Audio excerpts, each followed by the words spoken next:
ನಾನು ಹಿಂದೂ ನೀವು ಹಿಂದೂ ಏನಾದರೂ ಲಾಭ ಆಗಿದ್ಯಾ ಅಂತೇಳಿ ಪ್ರಶ್ನೆ ಮಾಡಿದ್ದಾರೆ. 10 ವರ್ಷದಲ್ಲಿ ಹಿಂದೂಗಳಿಗೆ ಏನಾದರೂ ಲಾಭ ಆಗಿದ್ಯಾ ಅಂತ ಒಬ್ಬ ನಾಯಕರು ಪ್ರಶ್ನೆ ಮಾಡಿದ್ದಾರೆ.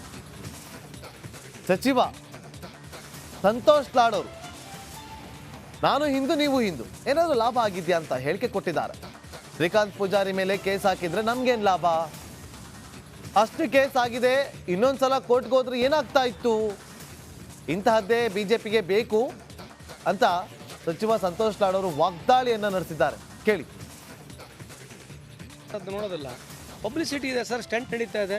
ಇದರಿಂದ ನೋಡಿ ಸರ್, ನಾನು ವೆರಿ ಪರ್ಟಿಕ್ಯುಲರ್, ನಾನು with lot of conscious I am telling you, ಇದರಿಂದ ಅವರಿಗಷ್ಟೇ ಲಾಭ ಇದೆ.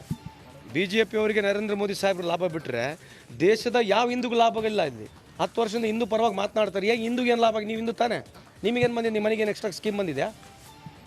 ನೀವು ಹಿಂದೂಗಳಲ್ವಾ, ನಾನು ಹಿಂದೂ ಅಲ್ವಾ? ನಿಮ್ಮ ಮನೆಗಳಿಗೇನು ಸ್ಕೀಮ್ ಬಂದಿದೆ ಅಂದರೆ ನೀವೆಲ್ಲ ಹಿಂದೂಗಳಲ್ಲ? ಏನು ಸ್ಪೆಷಲ್ ಸ್ಕೀಮ್ ಏನಾದ್ರು ಬಂದಿದೆ ಈ ದೇಶದಲ್ಲಿ? ಸುಮ್ಮನೆ ಹಿಂದೂಗಳು ಮಾತಾಡೋದು. ಈಗ ಎಲೆಕ್ಷನ್ ಬಂದತ್ತೆ ಹಿಂದೂ ಪರ ಮಾತನಾಡೋದು, ಮತ್ತು ಇನ್ನೇನೈತೆ ಅಲ್ರಿ?